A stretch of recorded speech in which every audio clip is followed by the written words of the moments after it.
Diqqat, aholiga tezkor xabar. 50 yoshdan imtiyozli pensiyaga chiqishda nogironligi bo'lgan bolaga qaragan davr ish stajiga qo'shiladimi? Assalomu alaykum qadrli tomoshabinlar, kanalimizga xush kelibsiz. Videodan to'liqroq xabardor bo'lishni istasangiz, oxirigacha ko'rib, like va podpiska tugmalarini bosib qo'yishlikni unutmang. Diqqat qiling.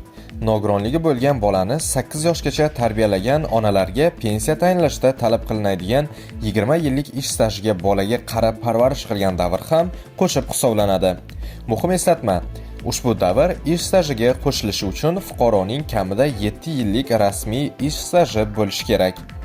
Agar fuqaro ushbu talablarga javob bersa va umumiy ish staji kamida 20 yilni tashkil qilsa, u 50 yoshdan imtiyozli yoshga doir pensiyaga chiqishi mumkin. Do'stlar, siz buni bilarmidingiz? O'z fikringizni kommentlarda yozib qoldiring.